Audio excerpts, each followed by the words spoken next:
tardes, buenos días, ya saben que les saludo así y saben que me he visto igual, porque a pesar de que usted me ha visto durante mucho tiempo, esto lo grabé en una sola tarde, pero después de... Este es el producto de estudiar mucho tiempo y espero que ustedes también estudien mucho y saquemos este curso adelante y entendamos que la cultura es algo más grande que lo que habíamos imaginado y que imagina generalmente la gente. Hoy vamos a hablar, nuestro tema es la cultura desde la economía. ¿Qué es la economía?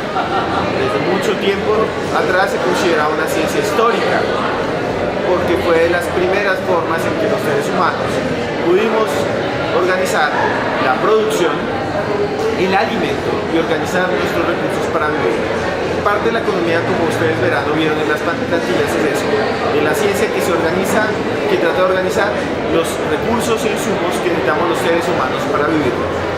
Con el tiempo la economía fue mutando, todas las sociedades tenían economía y economistas, digamos, sociedades que planeaban cómo el pueblo podía tener alimentos suficientes. Piensen ustedes en los egipcios, piensen ustedes en los mesopotámicos, una cultura impresionante, la cuna de la humanidad, entre el Tigris y el Éufrates. Ahí surgió la escritura cuneiforme, la que usted y yo utilizamos, en parte. Esa escritura es el producto, en el fondo, real de la creación de un sistema económico para almacenar granos y alimentos. La escritura surgió para analizar cómo de alguna manera se podría almacenar la comida. Eso es un paso importantísimo. Con el tiempo surgieron otras teorías económicas y ahora vamos a dar un salto grandísimo en el tiempo. Fue hasta los años 60 en el cual empezaron los economistas a tratar de mirar el problema de la cultura. Y surgió algo que llamamos una subdisciplina, la subdisciplina de la economía cultural o la economía de la cultura. Pensemos que fue en Estados Unidos. Hasta ese momento la cultura no era nada más ni nada menos que un accesorio más. Piensen ustedes quién eran los grandes detentores de las artes o de las bellas artes durante casi toda la historia. Los pintores no eran más que un zapatero en la época actual. Eran vistos como artesanos, no eran las grandes estrellas del tiempo de hoy. Eran vistos como el que sabe hacer una pintura, como el que sabe hacer un buen mueble. No eran vistos como los artistas de hoy en día. Eso fue creado gracias a que el arte entró al mercado y se valorizó. Bienvenidos al arte y la cultura en el mundo capitalista. En el mundo capitalista tiene costo la cultura. Si no, vayan y paguen el Circo del Sol o vayan y paguen algo y sabrán cuánto cuesta. Y cuesta porque es un producto, como también lo es el cine, como también lo es la televisión, como también lo es la música. Cuando el sistema capitalista se desarrolló y se consolidó, a finales del siglo XIX y a comienzos del XX, todos los expresiones culturales empezaron a volverse un producto cultural y al convertirse en un producto empezaron a estar regidos bajo las leyes de la economía. En el mundo capitalista, ¿no? La ley de la oferta y la demanda. ¿Qué vale más? ¿Ir a ver un concierto de los Rolling Stones o ir a una verbena popular en el pueblo de mi familia que se llama Charalá? Obviamente la verbena será casi gratis. ¿Por qué los Rolling Stones son más caros? Son más caros simplemente por algo muy sencillo. No solo la estructura, no solamente la historia que tiene, es porque son un producto cultural más costoso. Y para acceder ahí hay que pagar más. Como cuando usted compra un jabón, puede comprarse un jabón de tierra que le puede costar 200 pesos en una tienda, en un supermercado, perdón, en una plaza de mercado, o puede comprar un jabón hecho de glicerina especial, que sea además con probióticos y le va a costar mucho más, recubierto en oro. La diferencia no es solo la calidad y el valor agregado, la diferencia es el mercado. Algunos podrán adquirir, otros no. Bien, la historia de la economía nos dice que es en los años 60 en que surge la historia cultural. Los economistas norteamericanos se preocuparon por cómo estos productos culturales entraban y se vendían dentro del mercado. Así como se pueden vender, por ejemplo, guayabas, como se pueden vender, digamos, zapatos, la cultura es un producto más. Aunque usted esté en contra de eso, para los economistas culturales sí lo es. Usted dice, no, la obra trata de expresar.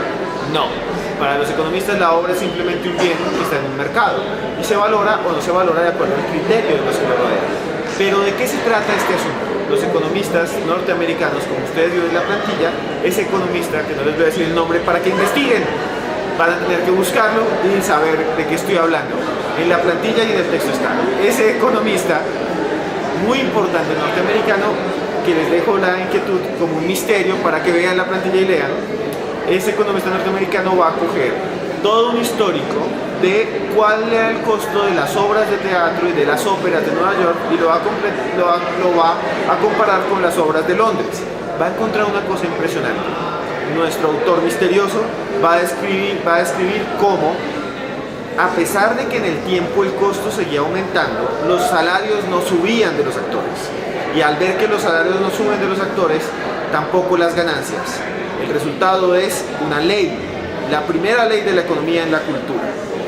Y es una ley muy triste para los que trabajamos en cultura, pero es una ley que ha sustentado que existan los ministerios de cultura desde entonces, que existan los fondos para cultura, que existe el mecenazgo tan importante que ustedes ven en muchas partes, que existen las convocatorias públicas que tal vez usted administra o a las que usted se presenta. Esas convocatorias que son para montajes culturales y lo demás, existen para eso. Ustedes no se habían puesto a pensar por qué en otros términos económicos no existen esas convocatorias. ¿Por qué no hay convocatorias, por ejemplo, para el cultivo de sorgo? ¿Por qué no hay convocatorias para cosas de ciencia y tecnología mucho más interesantes, por ejemplo, desarrollo sobre el petróleo? No lo existen porque la economía per se lo hace. No hay una convocatoria pública del gobierno para alguien que invente un computador, un nuevo tipo de computador, porque las empresas por sí, la economía tiene el dinero y la competencia lo logra. Si Apple o el computador que usted está viendo, por eso están compitiendo y van a desarrollar mejores productos porque quieren y necesitan competir para ganar el mercado. En cultura no. En cultura el problema es que tal vez sí compitamos, pero la cultura es deficitaria. Para ese economista que usted ya debió haber visto y recordado en este momento, de alguna manera lo que hace diferente a los productos culturales es que no son solventes, son deficitarios y no pueden, de alguna manera, la mayoría de la inversión va en los salarios de los actores, decía él, pero los salarios no suben y entonces no es posible que se reproduzca como una gran empresa cultural. La solución es subvención del Estado y desde ese punto de vista la cultura en un mercado debe ser subvencionada. Es la primera ley de la cultura, es la primera ley de la economía de la cultura. Como ustedes vieron, después aparecen unos economistas marxistas. Para el economista marxista, lo importante es ver la explotación del trabajador dentro del sistema capitalista. Ellos criticarán a la cultura desde dos puntos de vista. Convierten al artista, hasta cierto punto, en un objeto más. Convierten al artista en un objeto apreciado o depreciado. En el fondo, un esclavo del mercado. O el arte se convierte en algo que hace sentir bien a las aristocracias, separarlas de los pobres, y al mismo tiempo se utiliza como una forma de poder frente a los demás. La televisión engañará a las masas, no las entretendrá. Para los marxistas, la economía es simplemente la cultura, es el resultado de un poder mucho más fuerte, que es la burguesía. Las burguesías se apropian de los medios de comunicación y envenenan con novelas como las que podríamos ver tradicionales, colombianas, mexicanas y norteamericanas a las masas, para que crean en ilusiones que nunca van a atender, para no poder hacer nunca una revolución. Esos marxistas son economistas franceses que van a surgir sobre todo en los años 60 y mayo del 78, pero eso realmente va a cambiar.